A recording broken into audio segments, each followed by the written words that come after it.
Want to fix no internet secured Wi-Fi error on Windows 11? In this video, I will guide you step by step on how you can fix that. The first thing you want to do is click on the search bar, and here you want to search inetcpl.cpl. Now go ahead and select the control panel item.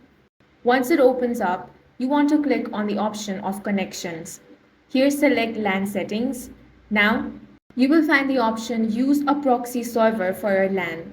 Make sure to uncheck this. Now click on the OK option. Once that is done, you again want to open the search bar. Here you want to search for ncpa.cpl.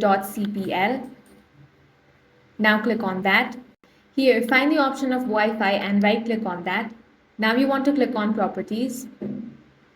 Over here you want to find the option of Internet Protocol version 6. Go ahead and uncheck that. Next, you want to double click on Internet Protocol version 4. Here check if everything is correct. Now click on the OK option. Next thing you want to do is right click on your Wi-Fi. Now select the option of disable. After you have disabled that, after some time you again want to enable it. Next thing you want to do is click on the search bar again and here search network reset. Now go ahead and click on the reset now option. Once that is done, your issue will be fixed, and that's all for this video. If you found it useful, make sure to hit the like button and subscribe for more videos like this.